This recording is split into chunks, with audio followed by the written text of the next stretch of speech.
Ladies and gentlemen, the President of the Philippines, President Rodrigo Roa Duterte.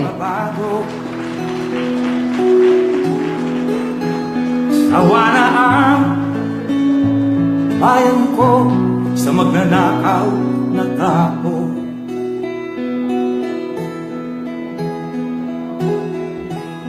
Madilim na kahapon, ikaw ang mag-aahon. Sa piling mo, di ko mawawala ang korupsyon.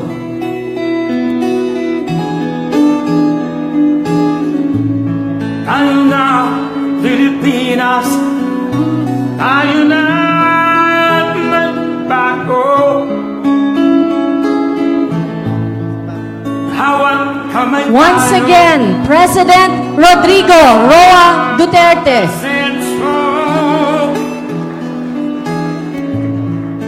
Ikaw at ako. Okay, ladies and gentlemen, please be seated.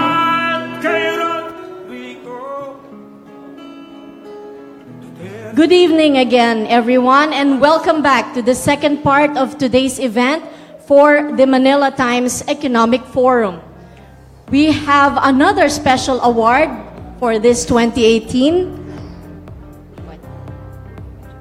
And to tell you all about it, I'd like to call on stage the Manila Times President and CEO, Dante Francis Ang II, to give the rationale for the special award that we are giving to the brave Filipino soldiers who liberated Marawi. At this point, may I also call on the officers of the Manila Times to witness the awarding, starting with the chairman, Dante Ang, our editor-in-chief, Nerilyn Tenorio, and our chief operating officer, Blanca Mercado.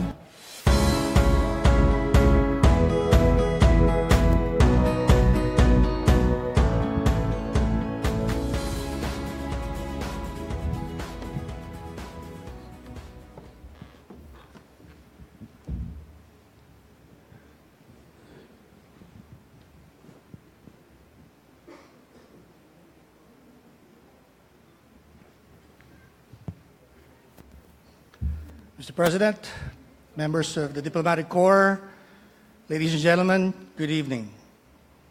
The Manila Times Man of the Year Award is meant to recognize an individual who had great impact on this country over the last year.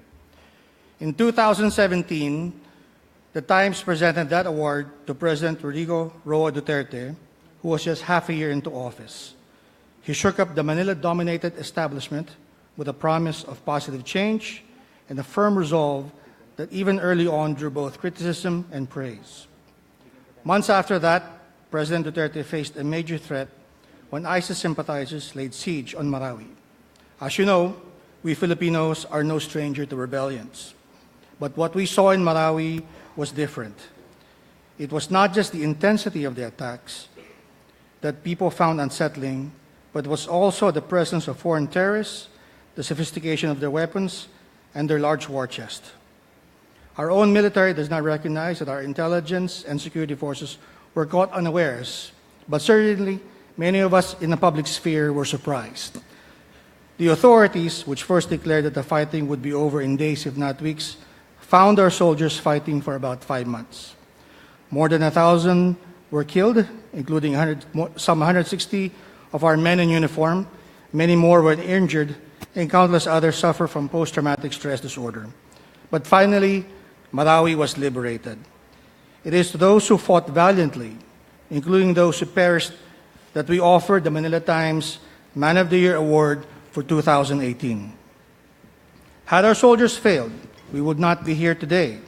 ISIS would have gained a toehold in the Philippines, and perhaps all of Mindanao would have been off limits for security reasons to many of you in attendance here today. Worse, this country would have been the springboard to larger, more destructive movements in the ASEAN region.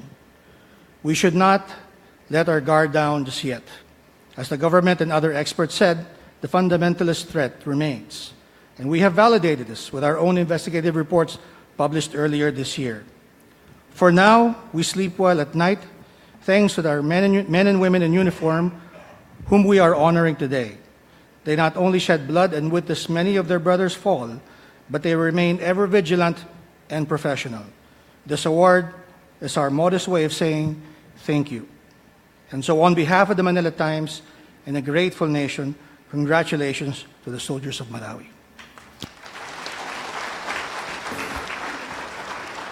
At this point, may I call on General Ray Leonardo Guerrero, Armed Forces Chief of Staff, to receive the award on behalf of the soldiers of Malawi.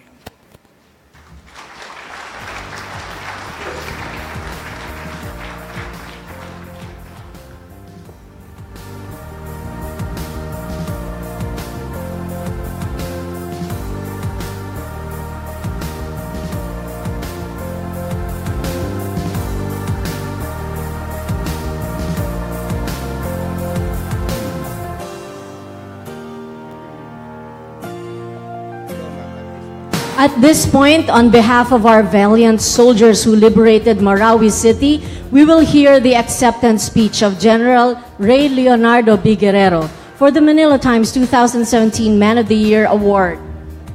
And right after General Guerrero will introduce our guest of honor. General?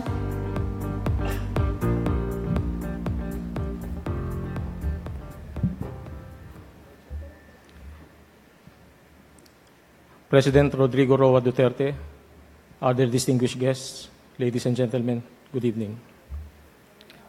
The men and women of the Armed Forces of the Philippines are humbled and deeply grateful to the Manila Times for the recognition that is being given to the brave soldiers who fought to liberate Marawi from the ISIS terrorists. For our soldiers to be conferred with the Man of the Year Award and follow in the footsteps of the first awardee, President Rodrigo Roa Duterte, makes this honor doubly significant. This award is shared by every soldier, airman, sailor, and marine who continue to selflessly serve the nation and our people, be it in times of armed conflict or disaster, for peace and progress. Ours is a tradition of gallantry, discipline, and determination. The long and storied history of the AAP is enriched by the bravery and patriotism of those who came before us. The victory over the terrorists in Marawi showed not only the uncommon valor of our troops, but also the binding commitment of every Filipino to the flag and to freedom. The decisiveness of the victory is testament to the undaunted spirit of the Filipino soldier, who will put everything on the line in the name of service. The sacrifice of life for country and people is given greater meaning with this recognition. Rest assured that the AAP will remain faithful to our sworn mandate of serving and protecting our country and our people. Your trust and your support strengthen us for all the challenges that are yet to come. We fight for peace, for progress, for our future. Ang inyong patuloy na pagtitiwala ay siya ring patuloy na nagbibigay inspirasyon sa amin sa tapat at walang pag-aalinlangang pagtupad sa aming sinumpaang tungkulin. Muli, sa Manila Times at sa inyong lahat, maraming salamat at magandang gabi sa inyo.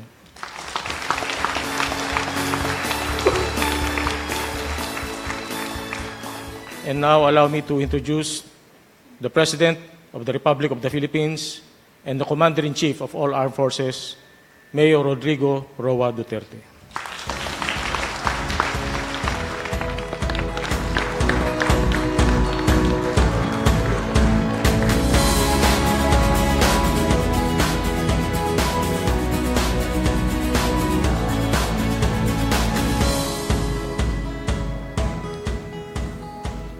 Kindly sit down. Thank you for your courtesy.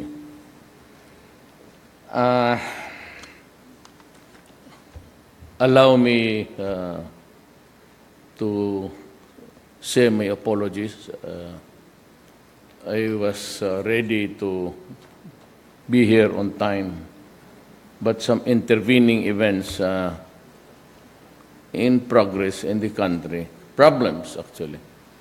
I had to talk to many people, and I was calling everybody to fly in, and I waited for them. so I could give the proper instructions.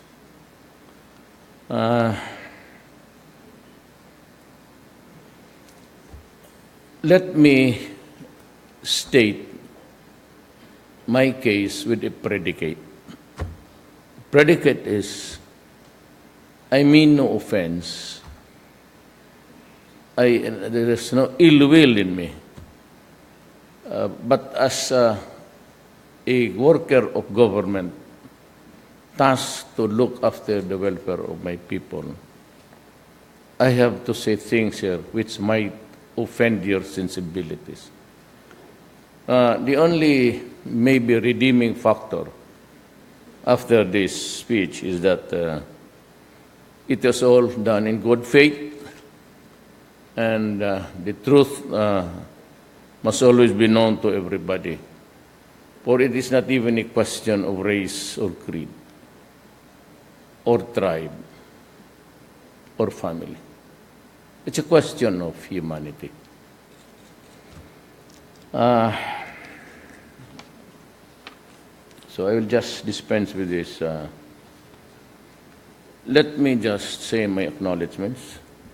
Mr. Dante Ang, Chairman Emeritus, Manila Times. Thank you, sir, for inviting me.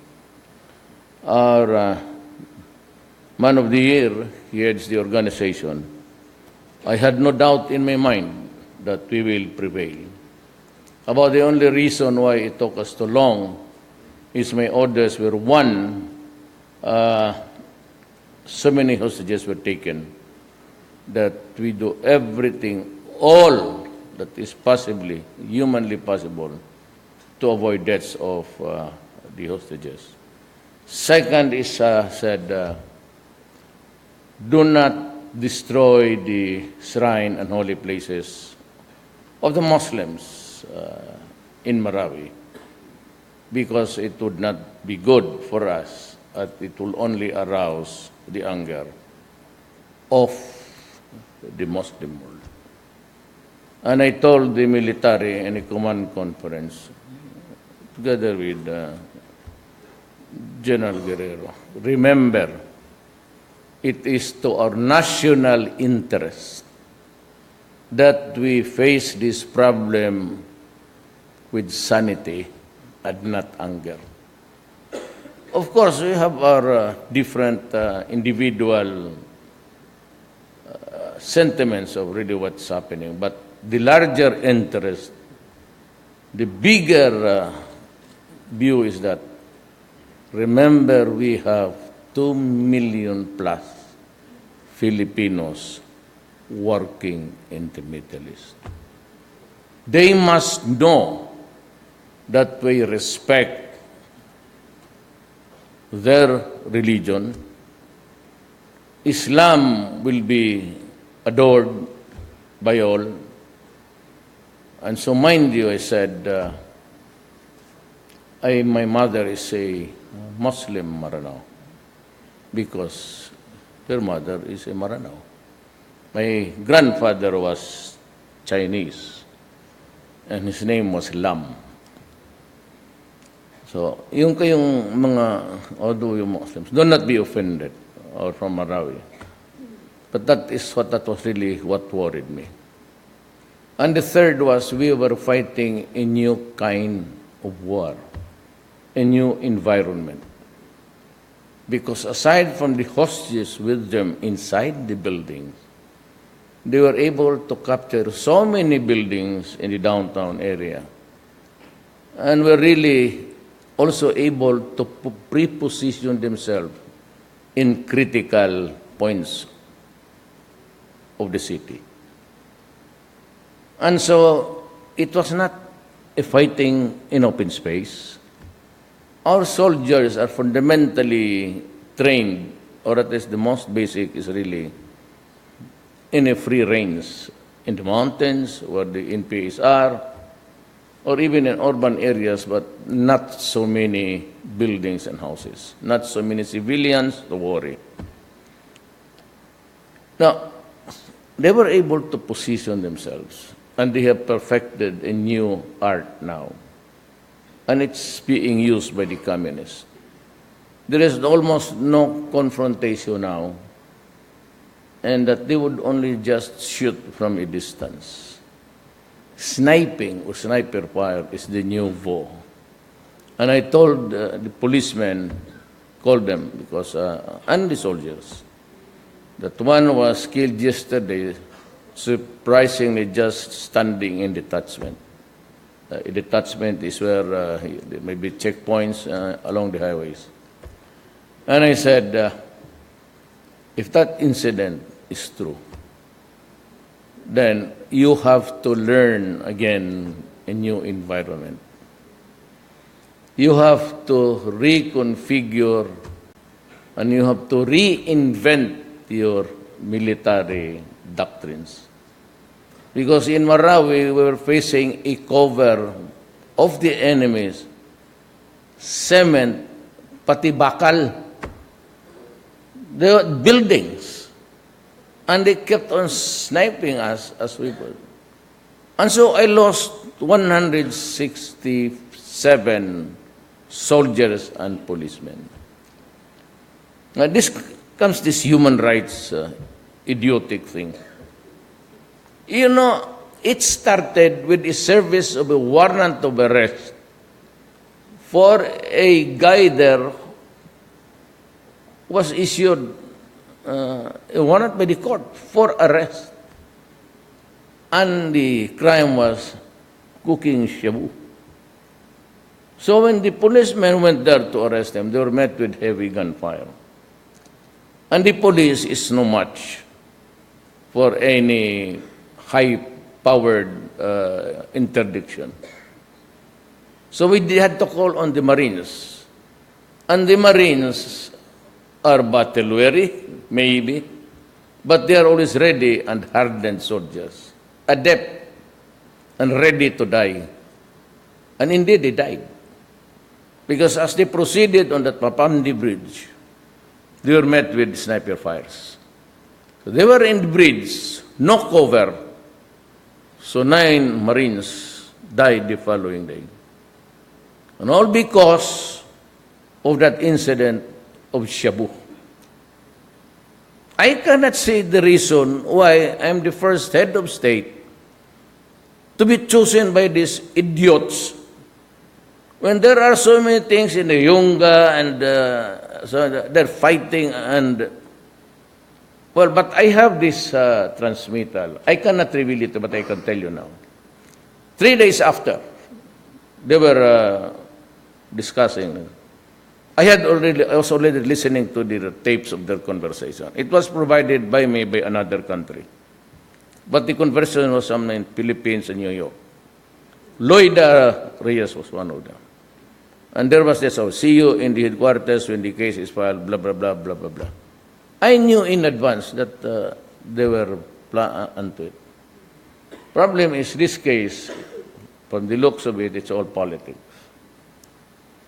And, well, later remind me if I will tell you why they cannot. Well, I'll tell you now. You know, America is not a member of the ICC, International Court of Justice. Why? Because if America signed that particular document as a member state of the ICC, the first to go to jail would have been Bush. Why? The Americans invaded Iraq because it was bruited about that there were weapons of mass destruction. Only to realize there was none and to admit before the whole world that there was no weapons of mass destruction.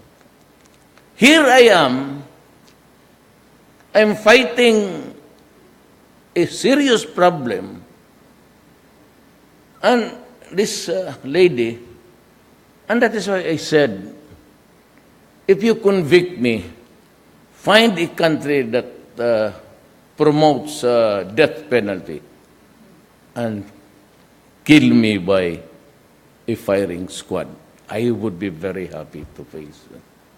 It would be a distinct honor for me because our foremost hero, we have seen the Luneta Park, Mr. Rizal. He's our greatest hero. He was shot by the Spaniards on that spot there, in his where the monument is right now, because of his defiance. I'm no Rizal. I am not bright as Rizal. But I would like just to imitate the way Rizal died. And I would be happy to, before they pull off the trigger, I would say, fuck you guys.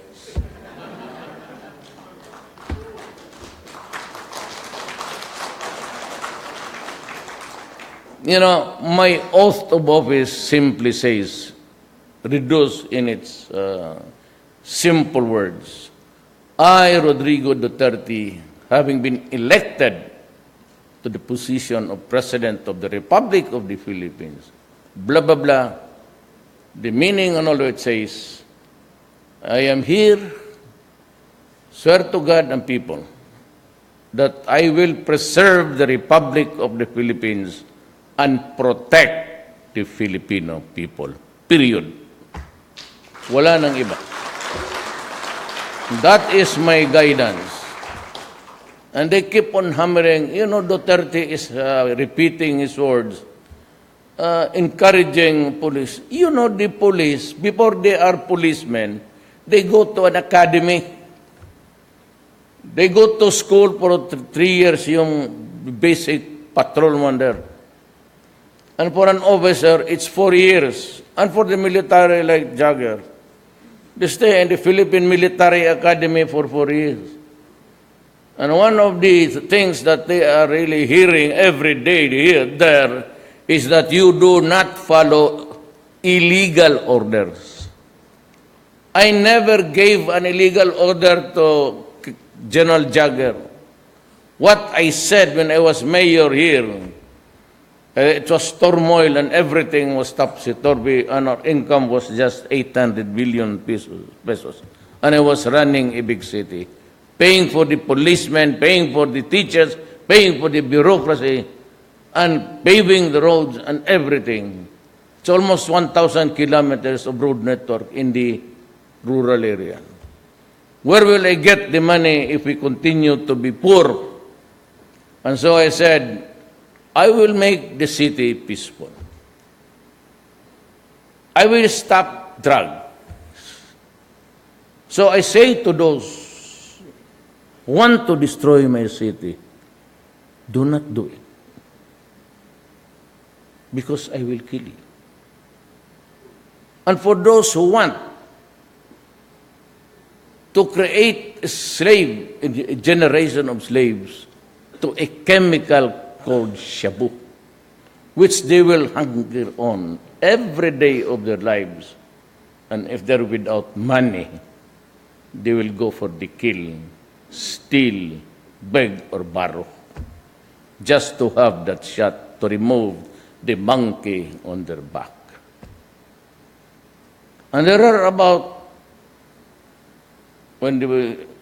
I took over, there was and you could see it on TV, hundreds of thousands, and we have reached, at the end of the day, it was 1,000,004. But before that, General Santiago Opedia, whom I fired, I fired everybody taking so much liberal attitude towards the money of the people. And Santiago said during his time, there were 3 million already. Even if by a conservative estimate, you just add it, it would be 4, or maybe those are the same users during Santiago's days and now. Just put it at a liberal something, the same number, 3 million. Or just follow the findings of the PNP, Bato, 1,600,400. You think it's a joke? I lost every day a policeman or a soldier anywhere in the Philippines because of drugs. Why is it that up to now I have already lost something like 600 plus policemen and soldiers? Not counting the Marawi seats, because actually it was already war. Why am I losing my... And you call me extrajudicial killing? That thing is strange to us and to lawyers. What is extrajudicial? It is not a crime by the word itself. How do you define it? That he was killed outside of the court or outside of the case being heard? Or outside extrajudicial. So what are the perks of an extrajudicial killing added to it? And do you want me to answer what you know, when we sign treaties, Jack, your country, we adopt the treaty as part of the laws of our land. Ganon yan eh. So the reason why I apologize to Senator Po now,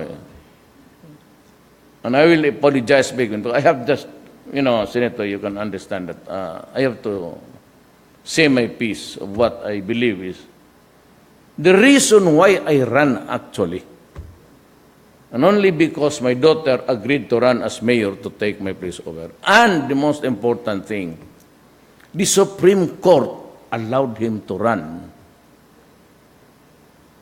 adopting a new principle that because there's a treaty, it says that no human being should be stateless. And you are treated as a citizen of your country where you are found. So that's the international law, and it's good. So Grace was one of them. But the Constitution says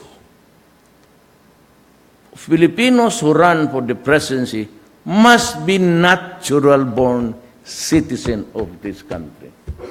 I have nothing against Grace. She's bright. And I really suppose that she is really a daughter of a Filipino. But the Constitution is very exacting. What do you mean by you are a Filipino, natural born? One semester of our law school says it is when you are born, you come out of your mother's womb already a Filipino at birth. Then that's the only time that you can run. It is really very strict.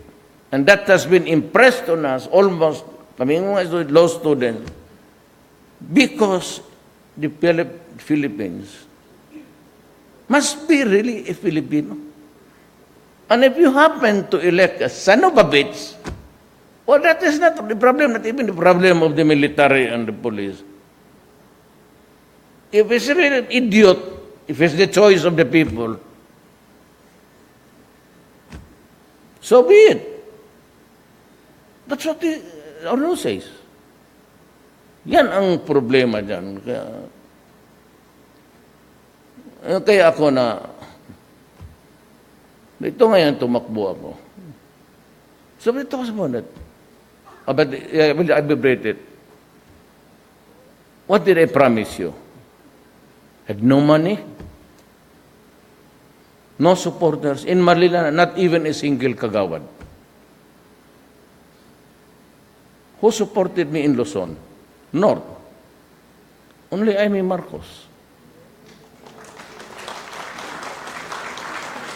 Tapos din sabihin lang, kasi tinulungan ka ni mga na Marcos family, you allowed the burial of Mag. Look, stupid. The law says, who will be buried there in the libingan ng mga bayani? Of course, the heroes, the soldiers. Then, President, you must be the president at one time. Or you are a soldier. On both counts, Marcos was a president. You cannot deny that. And you sabi nila he was a bogus soldier. Well, sabi nga tama yung sabi. it's fake. If your opinion is different from mine, my news is fake, yours is right. That's what it is. We quarrel as you are fake. Why? Because you do not jive with what I believe. You have to. If he was not a soldier, he was not a president, then I would not have. That was a decision I made before I met the Marcoses for the. One is that I said, I will allow the burial of Marcos. It has created not an irritant but a deep-seated among the Ilocanos of the North. Nasasaktan dyan sila. And only because we are not ready to admit itong mga denial. Look, they are ready to deny Marcos his honor. You know, if the Ilocanos would believe that Marcos was really their hero, let them have their hero too. The Visayans, who are the hero? That's my main complaint. Everybody on hero.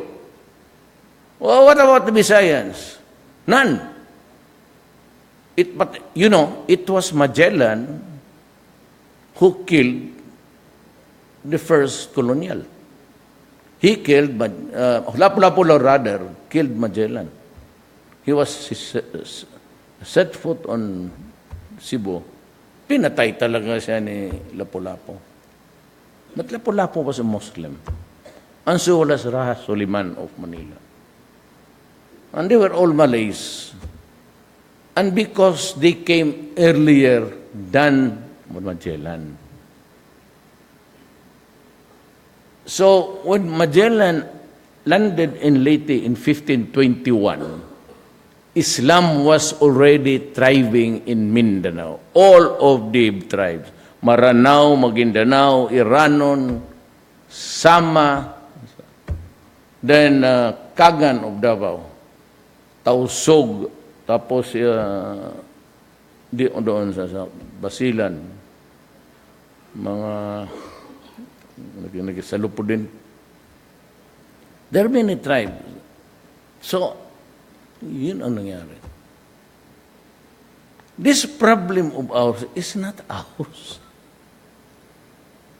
It was the colonial Spain and America, especially when it was their time to occupy because Spain lost in the Philippine-American War. One of which was given was really the Philippine Islands. So the Americans were all Protestants or at least Christians. When they came to Mindanao here, dito sa Pilipinas, ayaw magtrabaho ng the Muslim farmman would not work for them. And the Americans saw the promise of Mindanao. No typhoon, good soil, everything. So they could not get the Christians to, Mindanao is a land of promise. Come here. Just like go west, young men. Doon sa America. Remember, there was this gold rush in the state of go west, young man. So if you face America, the west is really the left. It means California, Nebraska. So ganon nangyari. So they gave, they farmed out the lands by giving homestead, corporations, and without really also thinking that there are original Adams and Eves, Malay. We're all Malay brothers and sisters. Mixed, plenty. In Davao, this the most, has the number of Japanese-descended Filipino. They were here 1 century ago. So, ganun ang nangyari.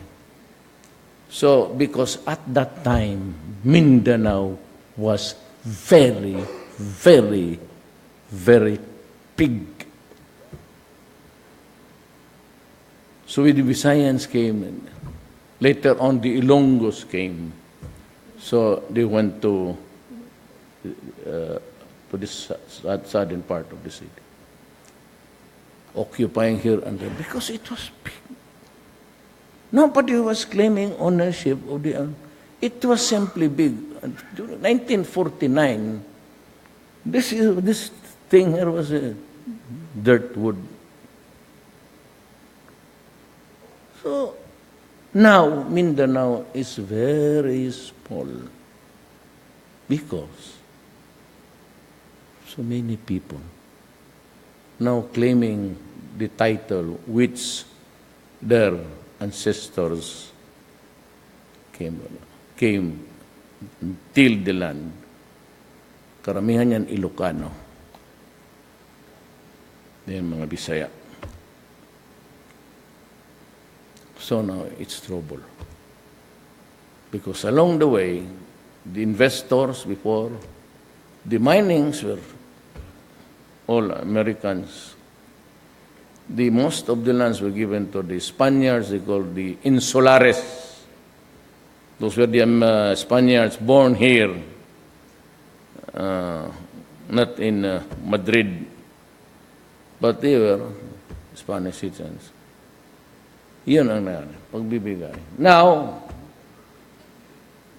here comes now the Moro people claiming back what was there before, which is gone now. So I tell you, as your president, and from being, my father was a Visayan. If we cannot agree on certain things, or at least reconfigure and give them a contiguous territory of their own, not a separate state, I will never agree to that. Not an independent PNP, because I will never agree to that. Not a autonomous armed forces, because I will never agree to that. But I will always be in favor of reconfiguring Mindanao to give them their ancestral lands. Or else there will be war. In a war, the MI and MMB, both entities are talking to us. The rest are simply rebels and the hotheads. But in a war, these two MIMN main rebel organization would merge. And in a war, my enemy would be your friend. And you'd open the floodgates of Mindanao to the invasion of the ISIS. Then we will have trouble. And it be a wasteland just like in the Middle East. Look at Syria, Iraq, Libya, and Marawi. Flattened. Yun. That is what it is. Ngayon, ang sama ng loob ko is, this is not a problem which we created by ourselves or for ourselves. This is a problem of the colonials. Just like the Middle East.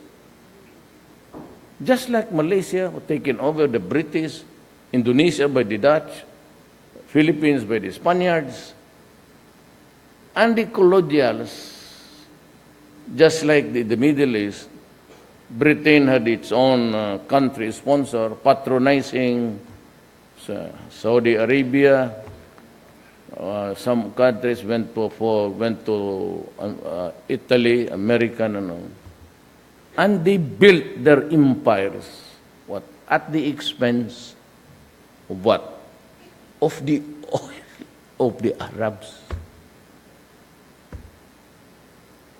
So when they were there already, modern times and the living past, nandito na sila, itong mga European and all the bright guys think that,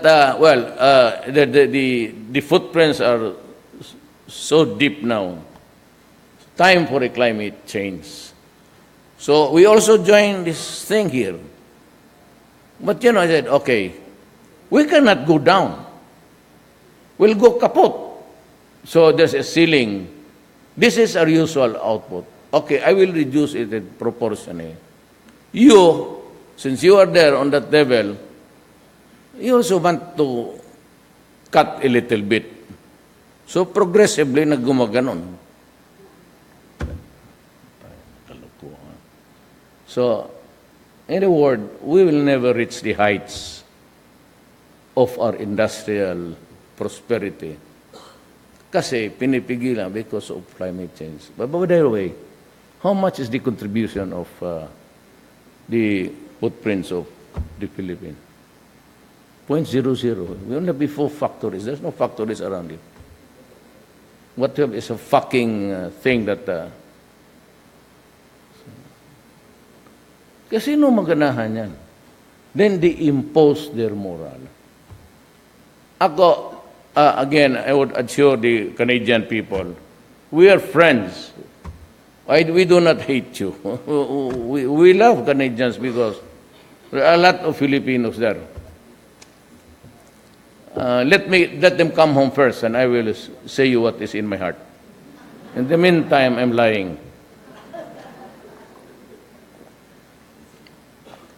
You read today's newspaper, nandyan, that they will sell us helicopters. But you cannot use the helicopters bought from the Bell for war. Because you cannot use our product to wage against your own people. So, ang pwede mong gamitin lang, the only use or the only utility, which is really inutility also, can use only for evacuation, and just newspaper, and assistance during disaster. Well, I respect your change of values there. Walang problema. May helicopter ako, 23. Hindi ko magamit sa mga rebelde. Anong masakit yan ang rebelde dito sa Mindanao? Halo, ha? The ISIS.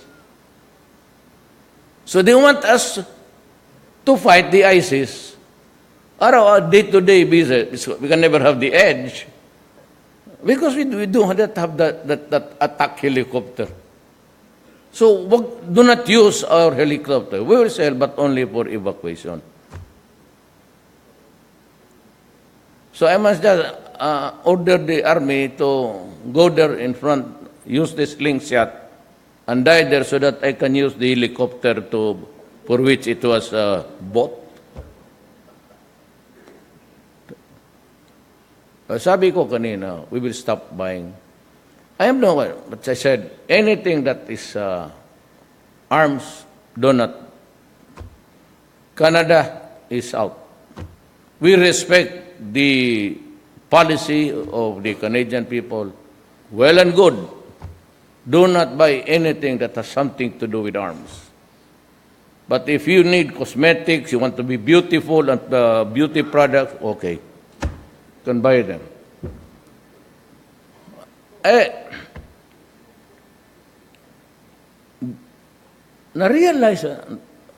Do they realize that we are fighting a war? That if this government will collapse, and Guerrero is also there lying dead and be hanged, there will be a trouble and a new revolution again. Because how about the soldiers of those who are able to just to survive? That's what's happened in Iraq and Libya. Nakita nila, they saw what was happening to their country, which drove them to extremism.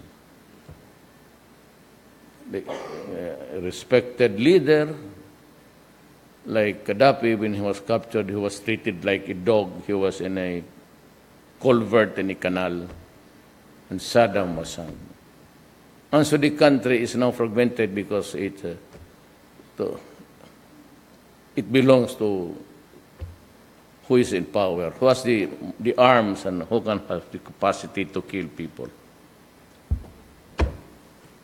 Hindi ko maintindihan ng ano nila. I ordered 23 police rifles. Hindi nga yung, ay na pagbili yung, sabi ko yung single, this, as long as you press the trigger, pero yung single shot, after that, you have to pull it again. Yung parang isa, sabi ko, okay na yan. Maganda. But anyway, that was the deal. Senators took the floor. I do not sell it to Duterte because he will kill the drug addict.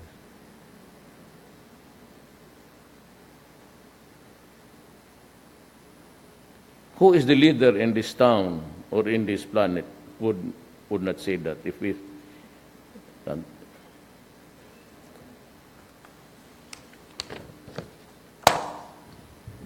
Pilipina ito na election in Kuwait. Pinaplantsa nila yung katawan, and that's there. I'll give it to you. Drugs. I said, if the mother, again, I'll repeat, if the mother goes out of the house to work in Kuwait, and because they are poor, children are left with the... The moment she leaves the house and ceases to supervise the children, the family becomes dysfunctional.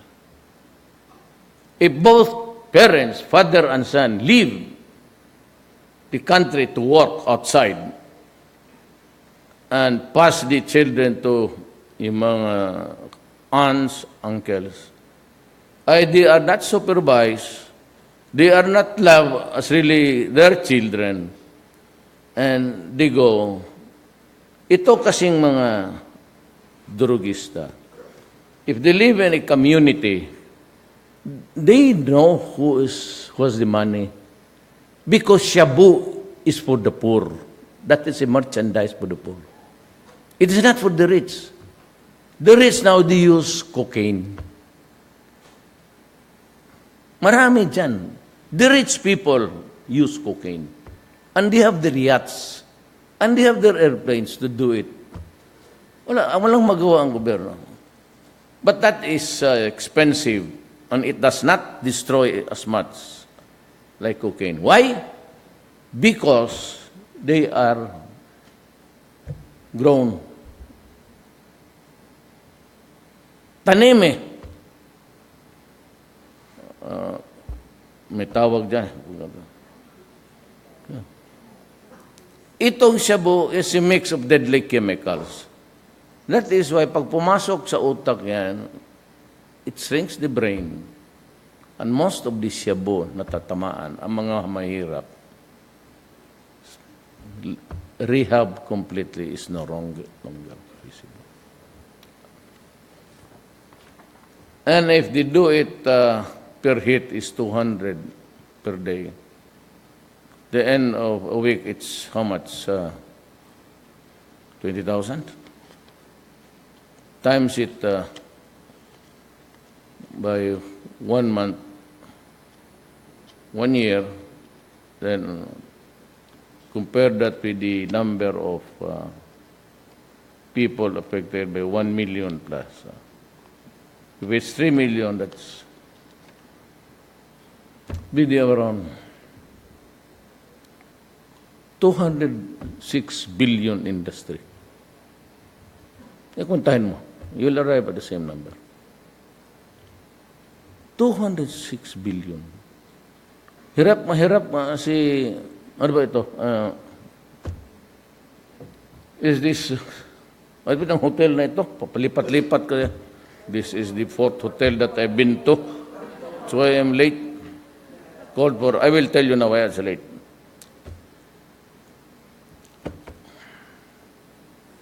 Yan ang problema ko. They are reduced to slaves, craving, and looking for money to have it. To have the fix. Otherwise, there will be the monkey will be scratching at your back all day.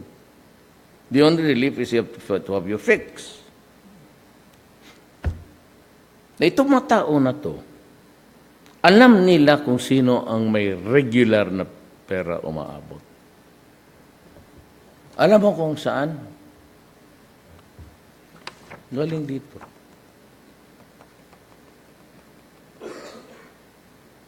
Papadala nila ang pera. They are raped, degrade,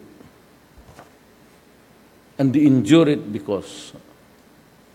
Now, let me address, I said, I know that there are employees of an airline who are Arabs. Not all Arabs, just like not all Filipinos, but there are Filipinos, also those. There are some tribes in Arab, particularly in Kuwait, was the most number of incidents. I was late because I called for the labor secretary, and I had to wait for him because I said, fly as soon as you can. So you had to wait because it was important to me. At least, though I'm not trying to belittle your presence here, but to me, it was more important with its concern. There were 6. One in December, then 6 suicides, and killed under mysterious circumstances. Ang karamihan kasi, yung pinaplantsa yung katawan in Kuwait. Binubugbog. These are that lies. This came from the embassy of my country. You see the mutilation?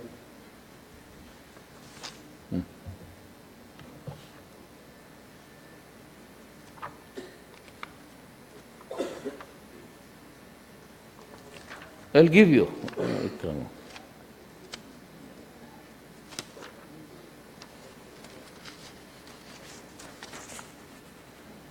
Yung tayo dyan sa gitna, just the autopsy. Hanggang autopsy lang mo yan sila. There's really no serious finding.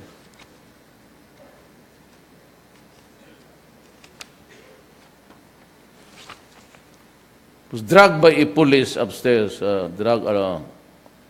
while she was down on her knees sa police.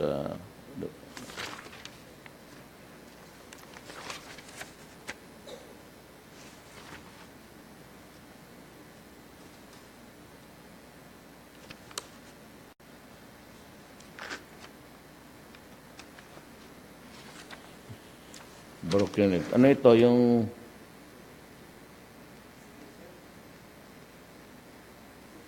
found inside the room, tapos putol na ang tiil. Putol na yung paa. Hindi ko talaga alam mag-Tagalog.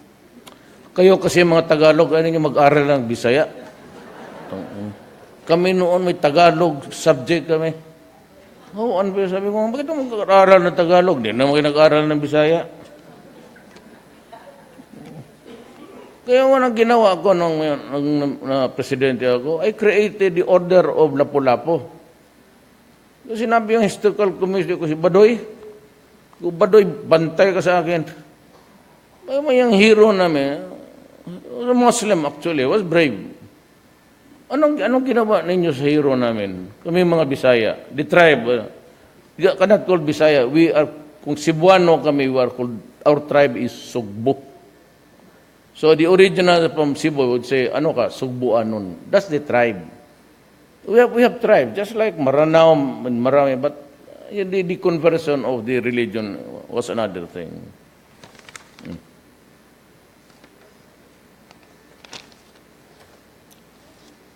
An endless. Noon pa yan. Noon pa yan. Alam mo ito, kayong mga Pilipino, matagal na to. We just kept silent. We endured it because we are afraid that we would lose the market. Kaya yan ang inadapt ng, I do not want to mention, but all administrations, yan ang behavior. Ministerial, Sabi ko kay Bebot, Bot, confronted him kasi the latest one was a Filipina that was placed inside the freezer. She was there for 1 year. And when the tenant left, so yung landlord pumunta doon sa apartment, pagbukas ng freezer, for 1 year ang Pilipina nandoon sa loob ng freezer. Patay. Sabi ko, kagabi sa aeroplano, I was met with the military guys. Sabi ko, putang, hindi ko na ito kaya. I will not remain silent. Either give me the space to air my sentiment, or if I cannot give the Filipino the face of a brutal victim, then I will resign. Inote lang. Resign na lang ako. For what? Sabihin nila ako diktador, anak ng if they can perfect that federal setup in 2020, I will step down and give way.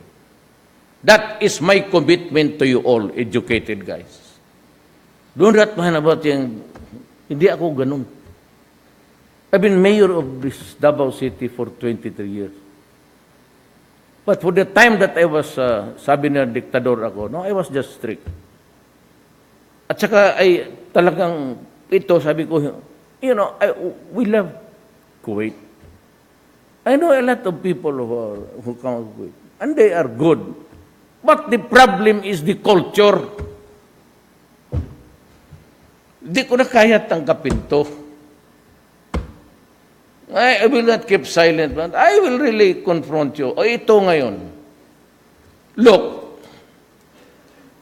when the Americans fought Iraq, they went inside. To maintain the equilibrium there, to at least prevent another attack to Kuwait by the Iraqis. To maintain the balance of power there, the Americans really were forced to place something of a fulcrum there. But mainly because it was to protect Kuwait.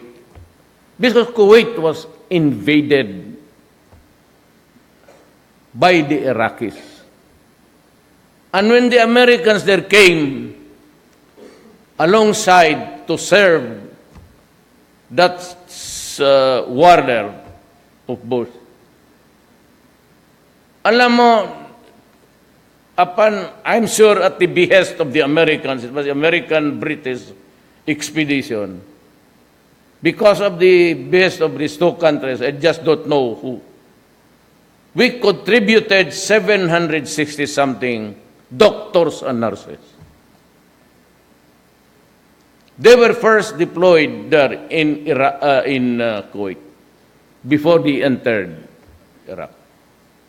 But we did it because we followed maybe the Americans. I don't know if there are Canadians also. Parang allied. It's an allied of whites. Actually. Canada, Britain, France. These are the biggest now who would want to impose their values on us. So to the people of Kuwait, we have not done anything you wrong. We do not owe you anything. Our only sin, or the only sin of these people that you have brutally treated or killed, because they are just poor. They are poor, they have to work there and suffer. Alam mo, I'll tell you, I've been there. And it was an Arab legislator who told me. There were 3 Filipinas in Davao City. Nahuli, they were caught by the religious police selling rosaries. So 2 of the families were there every day. I was a congressman then. Sabi ng, my wife said, you know, they've been there almost every day. Sunrise, they are there already at the gate crying. Do something about it. So I flew to Saudi. And King Fahd was still, later on, he suffered dementia progressively. But at that time, he was able to give the orders of release. I thank him. Then the palace biggie there, if it was he said, you should talk to your counterpart. My counterpart, ang aking committee is law and order. So, ang aking counterpart, we talk in the parliament of Saudi Arabia. I went there until evening. Sabi niya, better warn your countrymen. There are some tribes far from here. Kumbaga ano pa, mga halos na doon na sa Oriental. And you know, it's their thing. If you're a slave, the first would be the employer, then the son, and the son would call his friends. And when I came back, nag-hold ako. Why? Kasi maraming may asawa dito. There are husbands and millions of them who would be listening to me. And after tonight, their brain would start to, at this time. And human nature is this. Human nature, hindi lang yan Pilipino.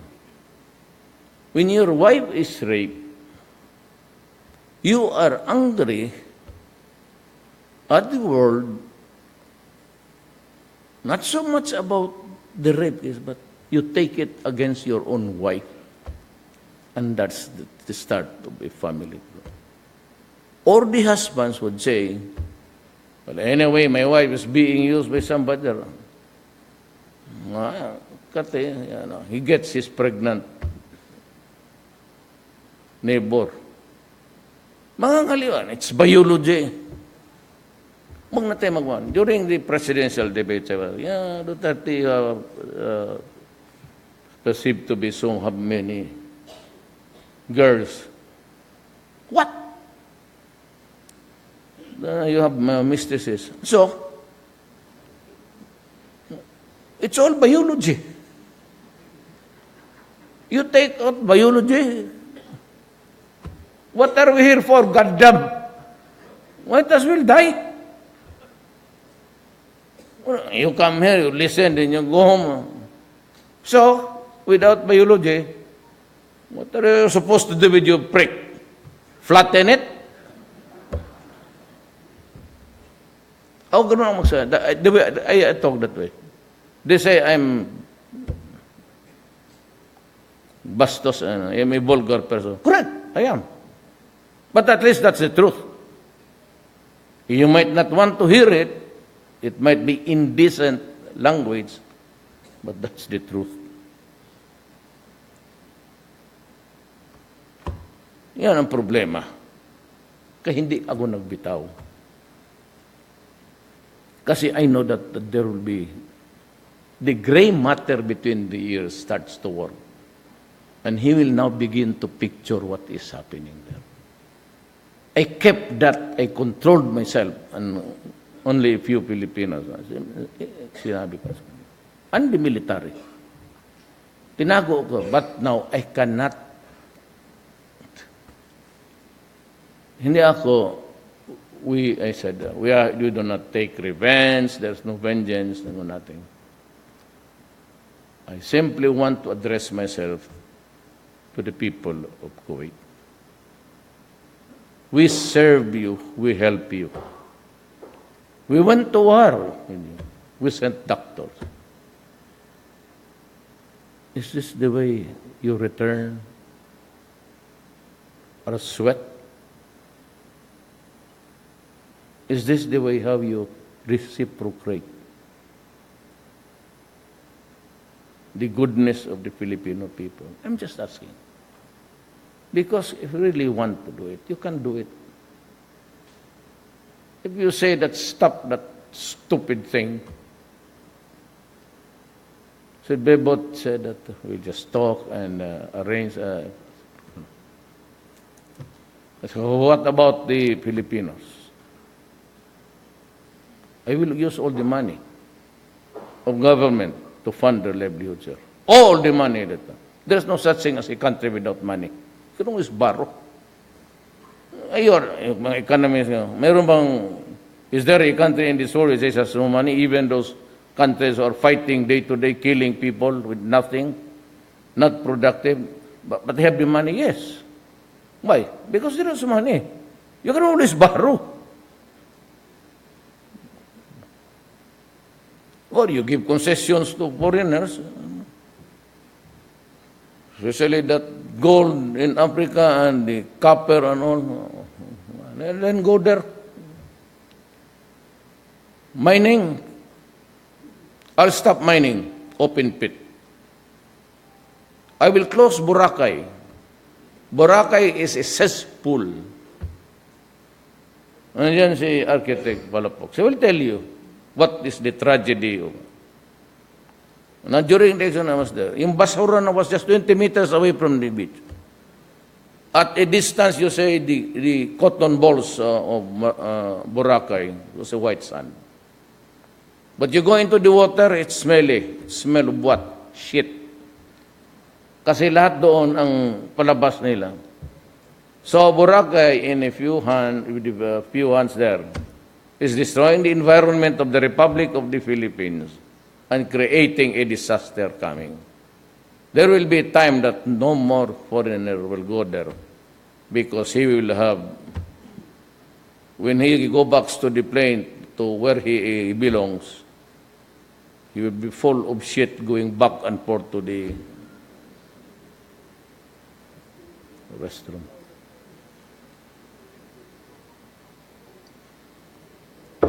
So I told Simato is a general, he was assigned here. Give you 6 months. Clean the goddamn thing. Now, there is one, there are complaints. Bakit mahilig ka sa military? Maybe you want to ingratiate yourself? Why should I? I'm working. When there was war, I was with them. During the height of the Marawi siege, I landed on the main battle area and I took off at 8 o'clock at night, 2 beses, in the midst of a coconut plantation and the only clearing there. Naglanding kami and I took off at twice sa gabi. Sabi nila, matamaan ka dyan kasi may mga, let be. So be it. If it's our time, it is our time. So ano mang reklamo ng military sa akin? I was with them all along. I love my soldiers. I go there, and everyone who was wounded there gets a medal. Baski lang yung shrapnels there.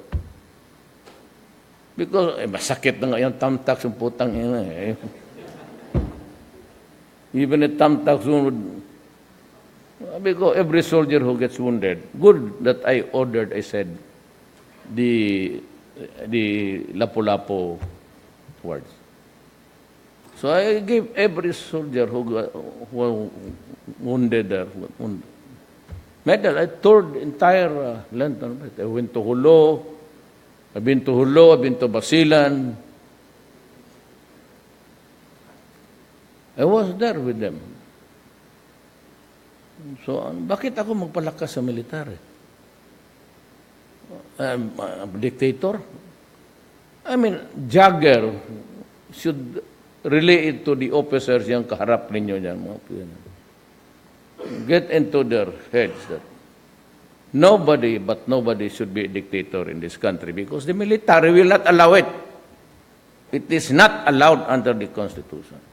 As a matter of fact, I said, if I die, I was doing in Makati, see to it that these rules of succession in the Constitution will be followed. Sabi ko, pag madisgrasya ako dito, hambugiro, ganun-ganun rin ako doon. Just to show to the soldiers that I am with you and we will die together. But unfortunately, Jagger is retiring March ka? April. And his position is waiting because I fired the Marina, the one agency who handles the ports. Kaya sabi ko somebody told me, Mayor, when I say Mayor, that's I don't address myself as President. If you want to address me, do not call me President. I will not answer you. I will not. If you say Mayor, okay. The Mayor, maraming lumalabas sa panahon mo. So I said to look around.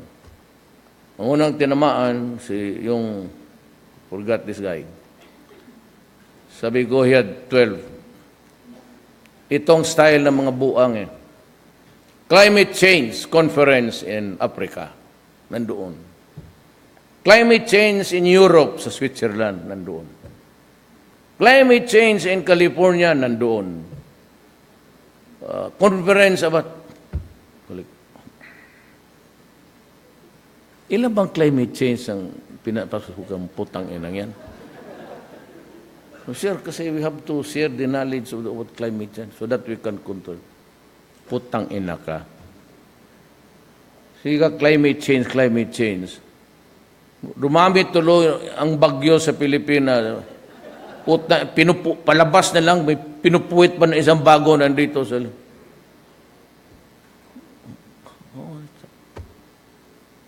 So now, nobody gets out of the country. You have to ask my permission. Lahat yung CHED, higher education, the one sa mga universities, out. And Santiago, out. The department secretary, the local government, in the interior, local government, out. Marami out, lahat out. If I'll see at the, tawagin kita, how many times did you go out? 9. Why? Ito because change about itong sa Marina, about ports management. Nagbubungguan ang yung barko mong putang inito Pilipinas, pupunta ka pa doon para how stupid can you get? If you, that in hotel you have to be lectured upon in the international forum, you better resign. I do not like you. Now, bakit military? Kasi ang military isang utos lang. If I say, look at by this presentation, doon sa cabinet, Marawi, may isang cabinet doon, member na, he wants the thing to be his project, management, executive committee, tapos ito dito, parang para sa administration, operation, finance. Tapos sa baba, operation na, ngumintay ako. Tapos niya, sabi ko, you call General Del Rosario. The General Del Rosario was served also in Davao as the, paano sila na yung Task Force Davao during my time. Dumaan sila ito. So that I know, it is not because the military is my favorite. These guys are not from here. But during their tour of duty sa career nila, napadaan ng Mindanao yan. Kaya kilala ko yan sila lahat. And only those also military men that I know. Because I know them. The others, they're all good, honest, but the problem is I do not know you. So lahat yan sila.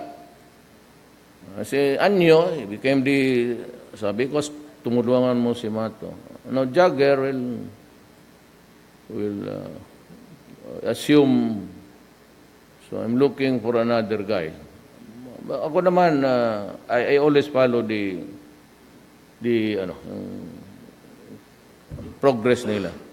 No other guys we get, except itong si Bato, because police is, mahirap dalhin ang police. Mahirap talaga ang police. Kita mo, natutulog ang mga puta. Ginagawa na nila yan sa akin. Pagdating ko, alam mo ang gawin yan? Dating ng buang, yung dalawang mesa na mamaliit, yung gano'n, yan. I-connect nila yan, tupong-tupong, Bisaya. Tapos lagyan na latag ng newspaper, maghubad ng bus patos, maya-maya yung electric pa na. Ngayon, kita ko si Agbayalde kanina, nagwala. Pumunta siya, nakamotor lang eh. Hindi nalata ng mga buang. Ako ganon. Ganon talaga ang pulis. Kumakain ng durian. Tapos pagtapos siya magtindig lang. Sakay ng sakyan. Gano'n. Ibig sabihin, military o. Pagdating ng konduktor, ngayon magkain ng durian, hindi magbayad. Maawa naman kasi ako kayo. Alam mo, double ang salary na nila eh. And it was good that was part of my campaign promise. Imagine if I promise it o gawin na ako after the Marawi. Sabihin ka na sundan ang putang ina mo kung hindi kami namatay lahat. Sabi ko, next year, that was election time, doble na. So yung mga general, puro mayaman na yan ngayon. Malalaki ang sweldo, doble. Pero may mga pamilya. Now, i-connect ko na, this is the last. Bakit? May iba dito, milyonaryo na. Huwag na lang tayo magbulahan. Pero kayong mga dyan iba, kayo nasa likod. Kayo na, para hindi ako magkalik. Kaya yung kayong mga kamera dyan. Ang mga elitista ng Pilipinong ugok. How much do you get when you go out, retire? Military men, 56 years old, compulsory retirement. Kayo, 60, alis na kayo. Kayo mga cameraman. How much ang retirement ninyo benefit sa SSS? GSIS kami. Ako, I will retire something like peg at the last salary yan eh. So, pare-pareho naman kaming sweldo ng mga mga congressman, pati senador. Medyo maliit lang ako ng kote. Something like in pesos, mga 400. Okay? Mag-retire kami. So I get 4 million. I will be out of office exactly 4 years from now. Ang pensyon ko, 4 million. Now, if God will keep me alive, I'll be retiring at age 77, 78.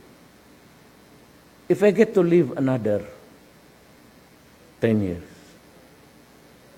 saan ako magkuha ng medisina ko?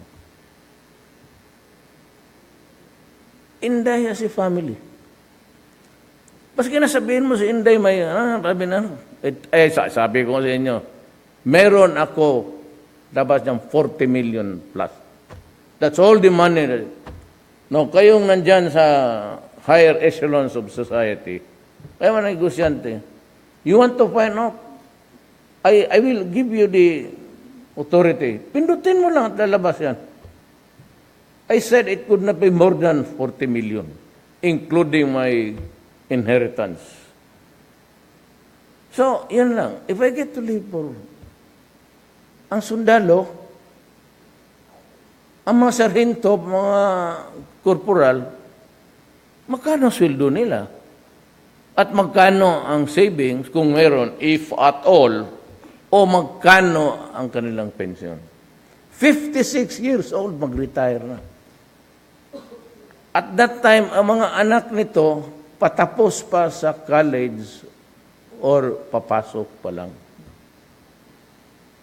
Ngayon, kung mga anak nila, kasi alam doon sa may pera, itong mga to, nagpakahirap doon, magpahindot putang ina niya, magpa-rape araw-araw, tiisin niya, tapos maging drug addict. She suffered almost 4-5 years only to find out pagdating dito, ang anak niya drug addict. Because I said Shabu is for the poor. Baski itong mga military, they're out in the fields fighting for this country. And yet, yung mga anak nila, yung Shabu, they're being thrown every day, basahin mo yung newspaper. And this girl, this prosecutor has the goal to. Ako pa yung inuna. Siguro, file the case because I want to cross-examine you. Ako mismo. Because, when I say, the treaty shall form part of the laws of the land. In this city, in this country, alam ninyo yan, every penal or punitive measure must be published in the official gazette. Tinanong kong official gazette, pinablish ba ninyo kasi makukulong ako? That is required. Without that, you denied me my due process. Paano mo makukulong ngayon? Because certainly a treaty cannot be more powerful than a constitution. It's just an agreement internationally incorporated to form part of the law of our land, but it does not release people in government from complying with the rules of the Constitution.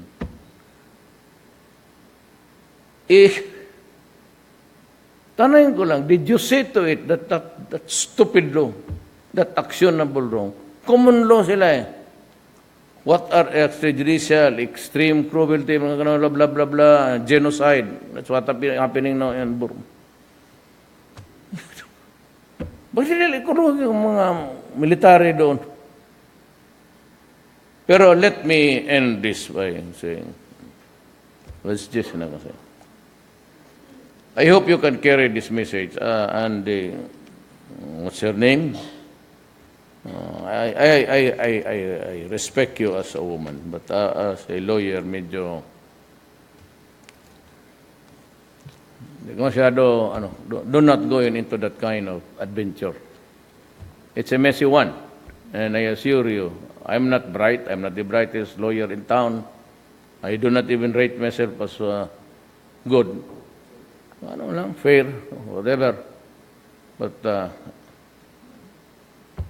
you will get your comeuppance.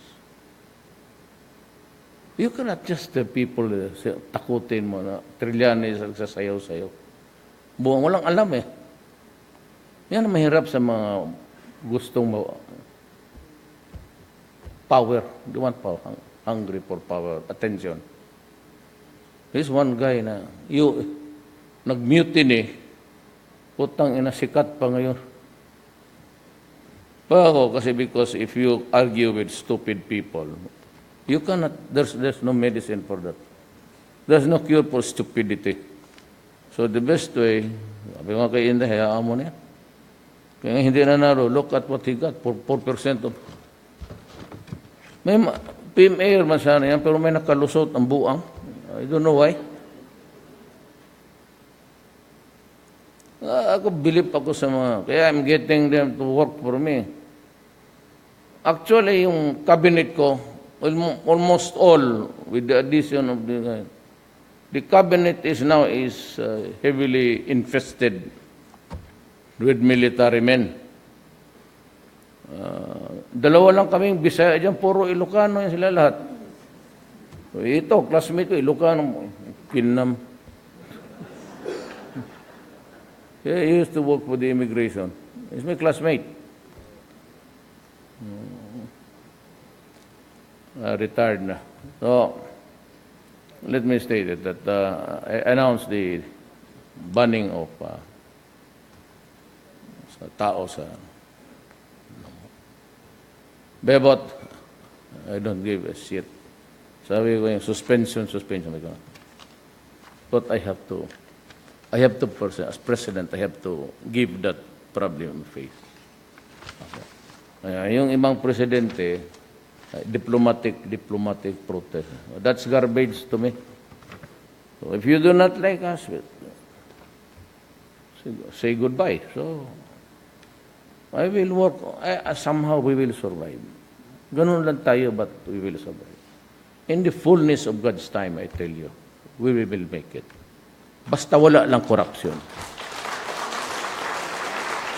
Kaya disto, I need telco to improve. Kaya government gives you the frequency free. May taga-smart dito pati ano. Kasi galit ako, suntukin ko na lang kayo kaya. Sila yan. Wala man akong kaibigan ko man lahat. I mean, I appreciate that they're being there in business also. Otherwise, we would not have anything. But ito, abogado ka man, binigay natin sila ng extra, hoping that they would use these frequencies to further strengthen their duopoly. O sabi ko, sige, tama lang yan, para to improve. Gusto ko Pilipino eh. Although I know that Salim is behind bulahan pa tayo dito. Okay, sige lang. Kasi MVP, okay lang. Ngayon, sabi ko, walang improvement. Sabi ko, invite China. Anybody from China, but what's the money? Wala akong... Ngayon, patay, huwag ninyong gawain talaga sa akin yan. Pabayarin ako. Cabinet meeting na yung the other night, we ended at 2 o'clock arguing. Kaya gusto nila magpabayad. Putang ina. Sabihin mo itong sa dalawang ito, ha? Mamili sila. Putang, isa uli nilang pupuntahan ko sa opina, sa sampaling ko sila. Putang ina, binigay ko sa iyo libre. Binigay ko sa iyo libre, tapos ngayon, hinihingi ko, kaya hindi mo nagamit, ibigay ko sa iba. Magbayad ako. Tabi ko kasi, Rio, si Colonel yan, military rin yan. It is good. Siya yung nagpamasamay, sabi ko, look, medyo nagalit ako. Sabi ko, look, doon, pagka magpunta dito sa akin na gano'n, magpabayad. Anong tingin nila sa atin? Bugok? Sabi ko, balikan mo doon bukas. Sabihin mo, hindi na sa ulo yun, puntahan ko sila sa opisina, ako lang mag-isa. Hindi ko na sampal yung mga puta. Yan pangako, ako lang mag-isa. Ginawa ko nandito, you know him, basta sabi ko sabi niya, si Duterte, hindi yan magtagal. 2 years yan, bagsak na yan. Military magkunita, sabi. Di, nakikinig ako na yung si General Tugoy. Yung presidential commander ng Presidential Guard. Itong mga intrigador, si Medi, pati ito. Ito mga pampangkin nyo, siyempre, kayo dahan. Mayor sabi ni hindi ka daw tatagal. Sino may sabi? Si sabi niya gano'n, doon sa kapihan sa... Sabi ko kay Bong, tawagan mo yung putang ina niya. Unfortunately, nandoon nga. Pagbigay ni Bong, sabi ko, ikaw si Juan, sabi ko, putang ina ka, litsi ka. Hindi bang kaya ako magtagal, unahin kita, nasaan ka? Nasaan ka? Huwag kang magtago. Putang ina mo, hanapin kita. Papatayin kita sa harap ng tao. Magpakulong ako para litse ka. Saan ka? Nandito lang ako sa Davao. Kasi may, putang ina, may pera yan. Nag-develop ng 100 hectares. Resort yan sa Samal. Patalo ka pa. Yung resort mo, small time nyo, 100 hectares. Kaya sabi ko, Kumusta saan ka? Sabi niya, nandito sa Sedan. Mayor, huwag kang umalis dyan, putang ina mo, hintayin mo ako. Tapos sabi ko kay, may puntahan ako lang mag-isa. Huwag kayong sumunod. May puntahan ako sa Seda. Tapos pagbaba ko, sinabi ko ulit sa kanya, huwag kayong magsunod. Kaya ako lang pumasok doon. Sabi ko, saan yung kwarto mo? Tanong ko yan. Katok na ako. Pagbukas niya, putang. Sabi niya, Mayor, anong kasalanan ko? Putang ina, kasalanan mo kasi duwag ka. Let's check up mo. Patayan tayo dito. Ay, gagawin ko sa kanila. Tingnan mo. Umalis kayo dyan. Pag hindi ka na pagpakain ko yung... yan ang problema dyan eh. You actually fuck the money of the people. Libre binigay ko sa isuli mo sa akin, maghingi ka. Ngayon, undersecretary ng budget namin. Yung undersecretary ng budget, wala kang pera. Hindi ka lahat ng panahon, may project ka, punta ka sa kanya. Wala sa GAA. Kung wala sa GAA, mahirapan ka. So maghanap ka ngayon. Puntahan mo itong tao na ito, siya mapunta doon sa budget yung sinipa ko sa mukha. Ginanong ko talaga, putang ina ka. Ay, sapatos ko doon. Tapos siya magbigay, may cut siya. Ang negosyo, buti na rin yung mga korporasyon ninyo na maghingi, ay okay lang. Dito pa sa akin, ay... Kaya ang gobyerno, kaya ako sabi, diktador. O diktador talaga. Kasi kung walang, hindi ako diktador, sino maniwala sa akin? Yung sabi, ipabili na yung, sabi ni Sid, dinalapin niya. Kaya mahusay yan. Dabaw rin yan. Sabi ko, Sid, sunugin mo. Ha? Oo. Sirain mo. Putang ina. Kung wala, kung meron siya, wala tayo, di wala lahat. Putang ina, sumiswerte. Sinira ko. Maraming umiyak. Anong dito sa Davao umalas. Isang bagong Mercedes-Benz at 2 brand new Land Cruiser. Sabi ko, tadtarin mo yan. Ang iba naman, imberguhin tapos gamitin na lang daw. Kung na, mas lalo tayong matamaan yan. So, imberguhin, seizure, forfeited, di ate na. So, kung gusto ko daw, yung Land Cruiser ko na. Kayong taga-Davao. Davao Light. Alam mo man yan. Ayun, bantayan niya ako pick up lang ako. Hanggang ngayon, pick up ako. Napapapilib ako na. Komportable lang ako sana-sanay. Yun ang... So there is a total ban now of workers to Kuwait. And I have given the values 72 hours. 72 hours to go there and pick up the Filipinos na gustong umuwi.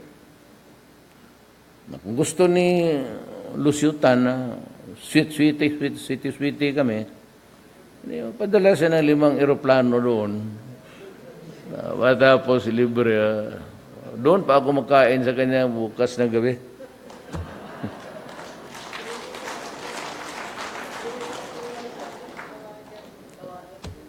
Totoo yan. Bakit ginawa? Kung totoo yan,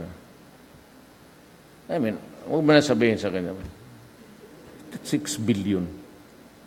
7 billion? Ilang presidente dumaan dito? Kolekta. Sabi ko sa kanya, 10 days. Pag hindi, kunin ko yung mga aeroplano mo. Pagbinta ko dyan sa Bakalan.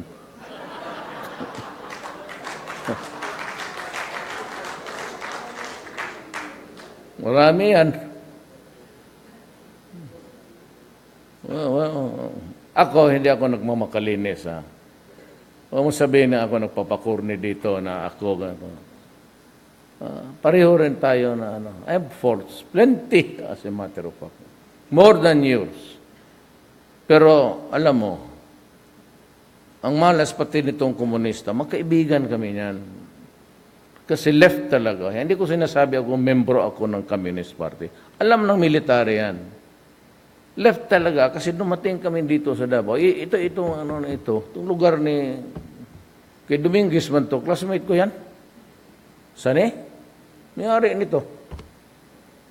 Ano man to? Pero bright talaga yan. Valedictorian grade school kami hanggang bagay na-expelled ako sa Ateneo second year, so I was not there. Pero kabats ko yan. Puro bright yan. Totoo, Lorenzana, valedictorian yan. General, valedictorian. Si Bet Aguirre, cum laude. Dalawa lang siyang cum laude. Wala ang buhok niya sa kakaaral. O yan, sige. Hindi ka kasi magkwento ng 70. Ako 75. Diyan sa Liligarda, pababa mo doon sa bridge, meron tindahan, ice cold beer, chilled. Doon kami nagbabasa ng libro. May jukebox pa. Lahat yan sila. Artugadi, valedictorian namin sa klase. Lahat yan sila, valedictorian. Ako, Mr. 75, ang nakinakit lang ako. Kasi itong mga bright na to, nauna, 7 years ako yung original K-12. 7 years ako sa high school.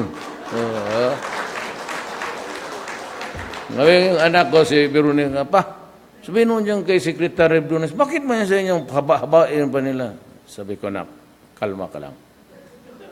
Kaya baka ito, balik sa atin, ito, itatay mo, 7 years high school yan. Ako kasi, hindi ako nagmamadali. Kung magsabi, layas tayo, pasyal, okay lang. Tanan ng babae, okay lang. Total, isa uli mo man yan, kaya hanapin mo talaga ng nanay. Ngayon, pag late.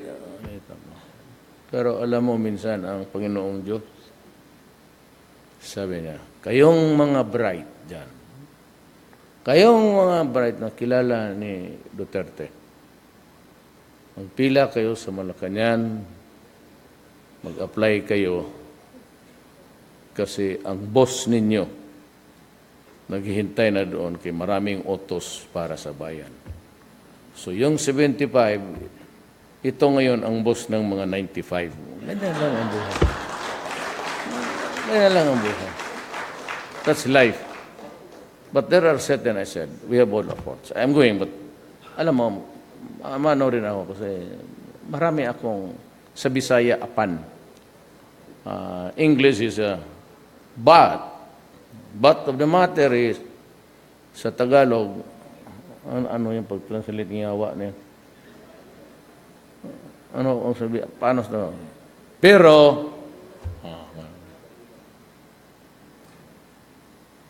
so ganon. So I appreciate it very much kasi naghintay kayo sa akin. At yung iba naman, kasi yung iba, pag ayaw mo, bigla na lang mawala. Magtindig mo, pahuli kita ng PSD dyan ngayon, balik ka dyan. And I'd like to welcome you to the city. I'm not the mayor anymore, but you will find that relatively, I'm not saying it's an absolute thing, but relatively, you're better off just walking there. Wala namang dito, wala masyadong shabu, wala masyadong kidnapper. Patay na eh. Hindi, sabihin mo nung puti, yung black na, sabi, tama pala sila ang sinabi mo. Istorya lang yan. Wala ka pala.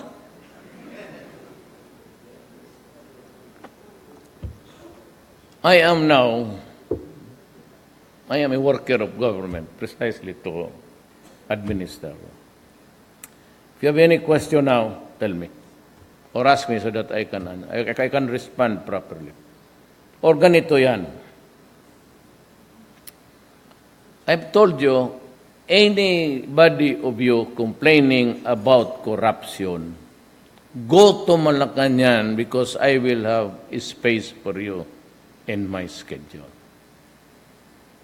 Kaya yung natalo doon sa bidding, yun ang nag-complain doon sa frigate, dalawa. Ang naglagay sa pangalan ni Bong, kasi pa-endorse yan eh.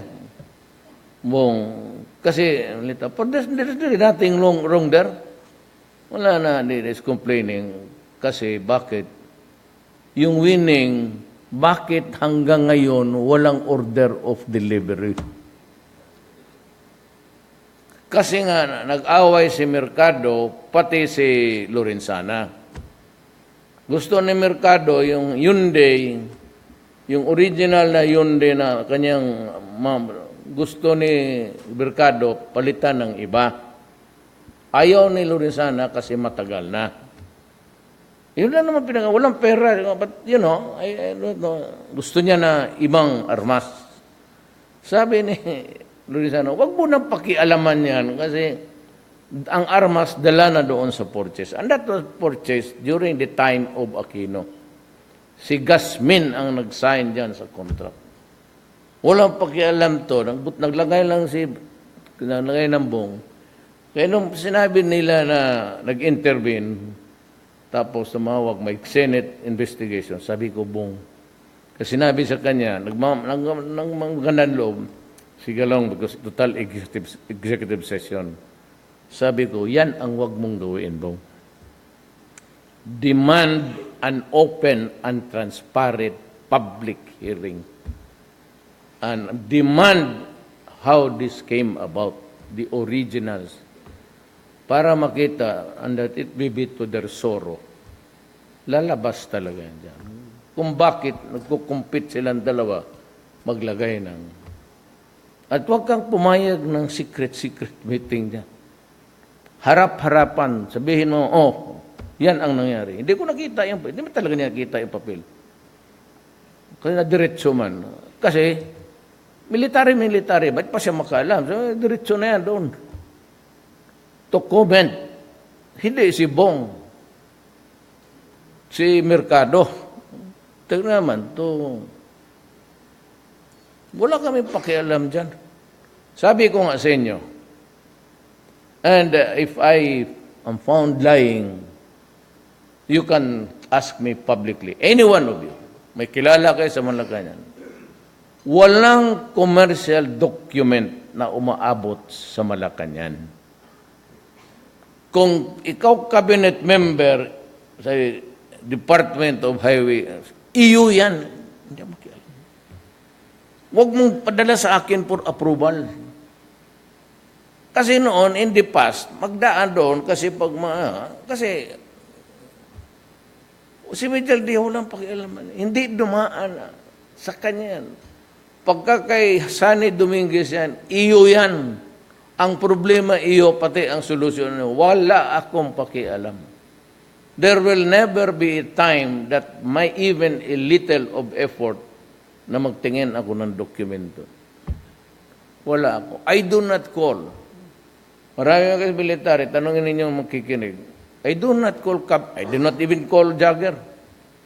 The only time that I called si Jag was yung ceasefire, tapos nag-violate ang NPA. Sabi nung ceasefire, binaril nila yung sundalo ko, 2, patay. Tapos yung police doon sa Cagayan. Tinanong ko yung mga doktor doon, ilang tama ang sundalo? Ang sagot sa akin ng mga sundalo, 73 gunshot wounds. So, bali, isang magazine is 25. Bali, 3 magazine, iniwas-was nila doon. Doon ako nagalit, tinawagan ko that was the only time nag-usap yun. Sabi ko, Jag, I am abbreviating the period. They declared February 8. February 4, nangyari yun. Sabi ko, Resume na tayo. Ngayon, sabihin ng human rights, gera to. Nabi ko sa kanila, pag may mga MP maghawak ng baril, you're just a triggered pull away. Patayin mo. Kasi tumaan mo sa paa, makatama pa yan. Human rights, Duterte talagang violente. Gago ka pa. Masabi pagkatapos, tapusin mo para human rights. Itong mga left, revolusyon ang kailangan, yung mga bata, US, Duterte, putang ina, kailan pa ako naging Amerikano? Hindi nga, totoo. And you know that, hindi ako nag-iusap ng Amerika. Ang ambasador lang. Ang nag-uusap, ang military armed forces of the Philippines, pati armed forces. Hindi ako nakikisali dyan. Alam mo bakit ayaw ko magipag-usap ng rason marami. Salita yung surhinto, kala mo, koronel ang puta. Ayaw ko magipag-usap. Wala akong sa Amerika. Maraming magaganda doon. Pero, kaya again, Trump invited me. Kasi itong dalawang senador, sabi nila na, if Duterte will come here, I will participate in the protest. Putang ina. You are too presumptuous. Whoever told you that I will be going there? Nagpunta lang ako noon kasi nanganak yung anak ko sa Veronica. Yun lang naman ang buhay ko, sa anak lang. Mga nanay, isali na lang natin, kaya nandiyan naman sumbong yan doon. What is important to me is my children. Kaya dalawa ang asawa ko. Sabi nila mayabang daw ako, parang chauvinist pig. Totoo naman. Maghanap ka ng presidente dito na pag-inaugurate, yung isang asawa nandoon, isang asawa dito. Bakit hindi mo ipagyabang yan? Sa kanila, isa lang kasi takot. Takot ako kay Inday. Hindi mo yayain ang nanay, yayariin ka dyan. Bantay ka dyan kay Inday. Ay, maldita yan. Bantay kayo kay Inday. So, you might not really maldita yan. Mahirap pa yan. Kaya di mo mano yan. Kalaban ng komunista. Alam mo bakit? Coronel yan sa Armed Forces. Reserve. Isang batalyon yung tao niya dito na. So that's my life actually. I was regaling you with my style, but it's because also of the circumstances. I mean no rudeness to anybody here, and to the Arabs who are here. Wala man akong I'm just trying to. It's a cry, a pleading for help actually. Huwag naman ganun. Please do not do it. After all, my countrymen are all also human beings like you. Maraming salamat po. Thank you, Mr. President. And now may we request the President for a photo opportunity with the Manila Times board members and VIP guests in 6 batches. Please come on stage as called. Batch 1, the Manila Times VIP guests seated on table 3. Please enter on the side of the stage.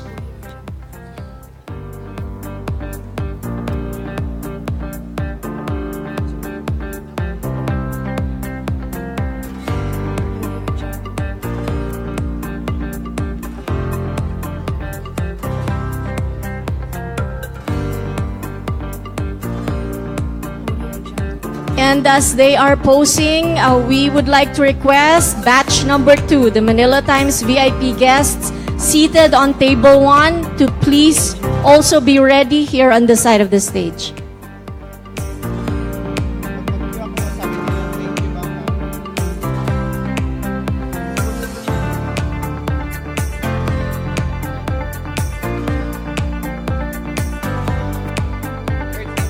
Okay, thank you very much. May we request to please exit on the right side of the stage as the second batch will be coming into the stage. Thank you.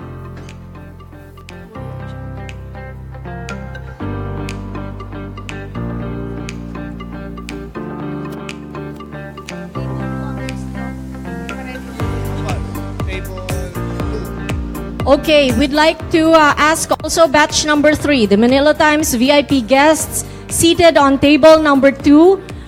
Please be ready and stand on the right side of the stage.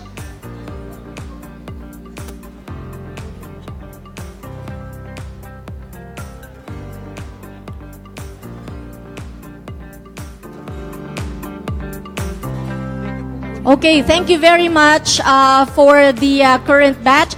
Please exit on the other side of the stage as the next batch will come up.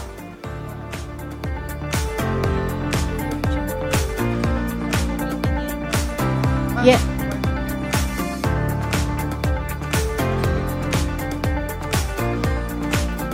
Okay, as the batches are taking their chance for the photo opportunity, we'd like to request the audience to please stay put for a little bit. We beg your indulgence as we finish.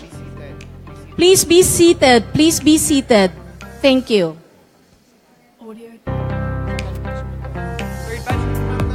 Okay, batch number 4, please be ready. These are the Manila Times VIP guests seated on table number 4. Please come up here on the side of the stage.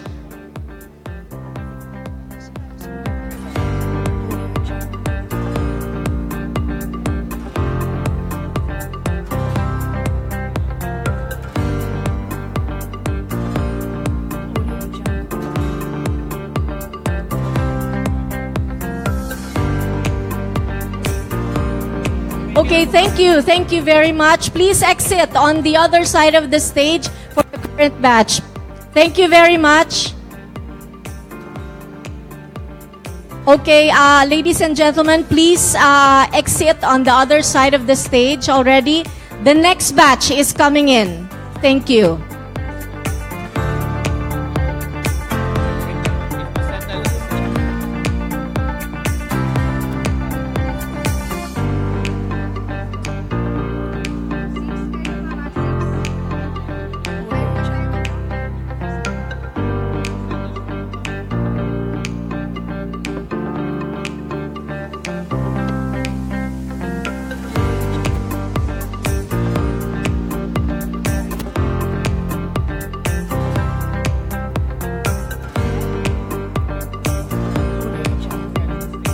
Okay, batch number 5, the Manila Times VIP guests seated on table number 5.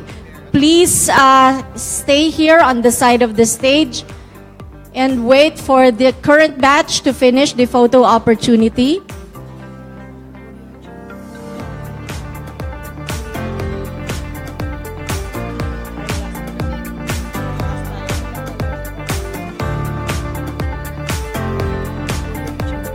Okay, thank you very much to those on the stage. Please exit on the other side as the next batch will be coming in. Okay, batch number 5, please enter the stage now.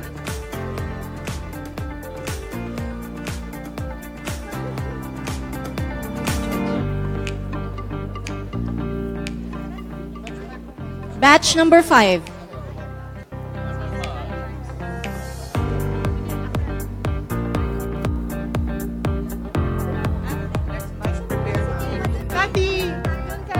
Okay, the final batch, batch number 6. Okay, the Manila Times officers, together with our chairman, Mr. Dante Ang, and our CEO, Mr. Dante Francis Ang II. Please stay here on the side of the stage, sirs. And all of us, the rest of the Manila Times, are here already on the side of the stage. We will be batch number 6.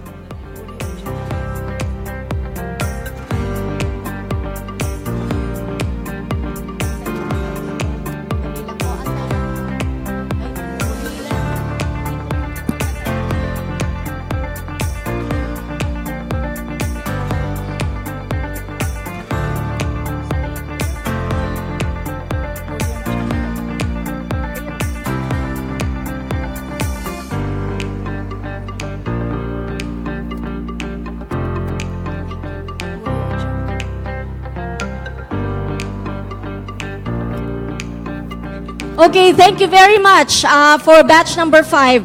Please exit on the other side of the stage as we invite the last batch to come into the stage. Thank you. Please.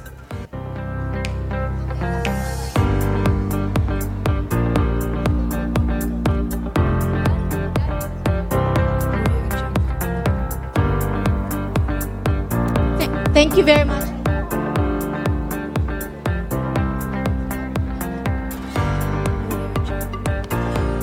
Okay. For the last batch, we have the Manila Times officers together with Mr. Dante Ang, Chairman Emeritus, and Mr. Dante Francis Ang II, President and CEO.